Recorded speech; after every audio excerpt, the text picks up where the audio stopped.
వ్యవహారంలో కర్ణాటకలో ఈ కేసు జనరేట్ అయింది. అది అతను క్రీమీ లేయర్ దాటి ఉన్నాడు కాబట్టి ఉద్యోగం నిరాకరించబడింది. అతను హైకోర్టుకి వెళ్ళాడు, హైకోర్టు రిజెక్ట్ చేసింది అతని అప్పీల్ని. సుప్రీంకోర్టుకి వెళ్ళాడు, అది అక్కడ సుప్రీంకోర్టు ఈ కీలకమైన మొత్తం జనరలైజ్డ్గా కామెంట్స్ పాస్ చేసింది. సో ఈ కామెంట్స్ చూసినప్పుడు మీ ఇనిషియల్ రియాక్షన్ ఏంటి చంద్రకుమార్ గారు? అంటే వాస్తవం చెప్పాలంటే రిజర్వేషన్స్ అమల్లో కొన్ని పొరపాట్లు జరుగుతున్నటువంటి మాట వాస్తవమే.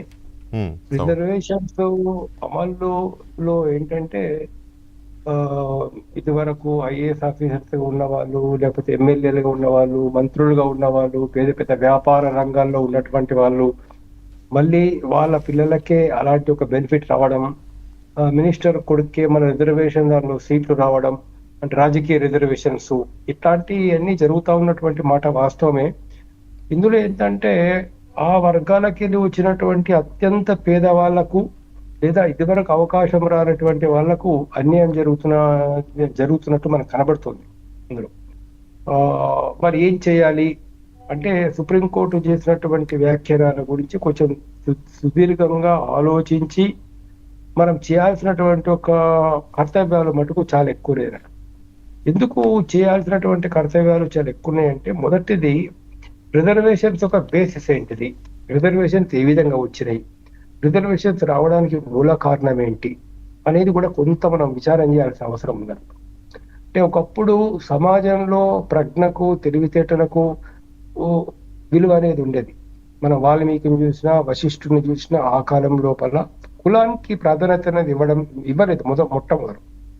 కానీ తర్వాత కాలంలో ఒక మనువాదం అనేది వచ్చిన తర్వాత ఈ రాచరిక వ్యవస్థలో ఎట్లా వచ్చిందంటే, మాతో పోటీ చేసే వాళ్ళు ఉండకూడదు అనే ఉద్దేశం చేత, లేదా సమాజంలో మాదే పెత్తందారితనం ఉండాలనేటువంటి ఒక ఆలోచన వల్ల కావచ్చు, ఈ కుల వివక్షత అనేది చాలా ఎక్కువైపోయింది.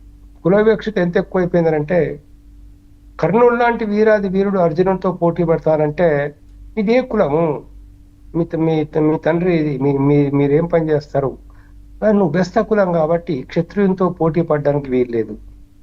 మరి ఏకలవ్యుడు ఒక ఆదివాసి, ఒక ఆటవిక జాతి నుంచి వచ్చి, ఎరుకల జాతి నుంచి వచ్చినటువంటి వ్యక్తి.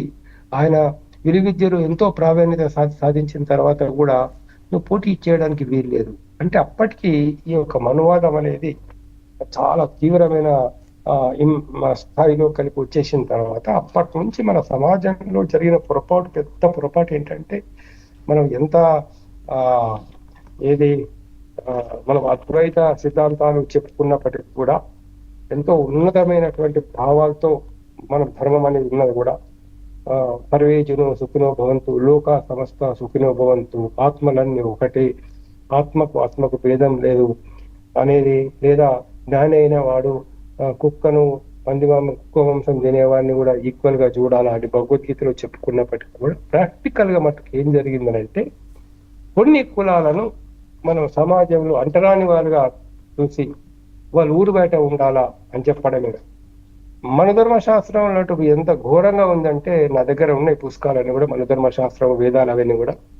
అంటే శూద్రుడు అనేవాడు చదువుకోవడానికి వీల్లేదు, వేదాలు చదవడానికి వీల్లేదు, శూద్రునికి చదువు కూడా చెప్పడానికి వీల్లేదు. ఒకవేళ బ్రాహ్మణుడు పొరపాటున శూద్రునికి చదువు చెప్పినా కూడా ఆ బ్రాహ్మణుని వెలివేయాలా అనేటటువంటి, యజ్ఞాలు చేసేటప్పుడు, యాగాలు చేసేటప్పుడు, పూజలు చేసేటప్పుడు, ఇంట్లో ఏదైనా చేసినప్పుడు ఆహారం కనుక మిగిలితే మీరు శూద్రులకు పెట్టకూడదు అనేటటువంటిది, లేదా ఈ కులాలనే వాళ్ళని పంక్తి భోజనాల్లో పిలవకూడదు అని ఒక వివక్షత అనేది సమాజంలో వచ్చింది. అని కొన్ని వేల సంవత్సరాలుగా కొన్ని జాతులు, కొన్ని కులాలను విద్యకు దూరం చేపట్టారు. ఒక్క సంవత్సరం కాదు, 2 సంవత్సరాలు. సో సామాజికంగా ఒక అణిచివేతకు, గుడిలోకి రావడానికి వీల్లేదు, దేవాలయంలోకి రావడానికి వీల్లేదు, ప్రసాదాలు ఏదైతే ఉందో అందరు పక్కన కూర్చొని తినడానికి వీల్లేదు, చెరువులో స్నానం చేయడానికి వీల్లేదు, బావిలో నీరు తవ్వడానికి వీల్లేదు. సో ఇట్లాంటి ఒక వివక్షత, లేదా ఈ కులాలు, ఈ తక్కువ కులాలు, కింది కులాలు అనేటువంటి భావన సమాజంలో వచ్చిన తర్వాత, ఇది దాదాపు మనకు పరిస్థితి ఎట్లా కొనసాగిందంటే, ఆంగ్లేయుల మహమ్మదీయుల పరిపాలనలో కూడా దాదాపు పరిస్థితిలో ఏం మార్పు రాలేదు. బ్రిటిష్ వాళ్ళు భారతదేశాన్ని ఆక్రమించిన తర్వాత వాళ్ళు కొంతమంది సైనికులు అవసరమైనారు, వాళ్ళ దగ్గర పనిచేసే వాళ్ళు అవసరమైనారు. అనేక కారణాల వల్ల వాళ్ళ అవసరాల రీత్యా కూడా వాళ్ళు అందరికీ చదువు చెప్పేటువంటి అవకాశం ఫస్ట్ టైం అంబేద్కర్ యొక్క నాన్నగారు చదువుకోగలిగినారు, పులే వాళ్ళ లాంటి వాళ్ళు చదువుకోగలిగినారు. ఆ, మా తమిళనాడులో కూడా చాలా మంది చదువుకోగలిగినారు. అట్లా విద్య అనేది ఈ కులాలకు 300-400 సంవత్సరాల నుంచే విద్య అనేది రావడం అందుబాటులోకి వచ్చింది, కానీ అంతకుముందు వీళ్ళకి అందుబాటులో లేదు. కాబట్టి ఈ సామాజిక వివక్షతను మనం దృష్టిలో పెట్టుకొని చూడాల్సినటువంటి అవసరం చాలా ఉందన్నట్టు. సరే, రైట్. ఇప్పుడు ఇదే దీంట్లో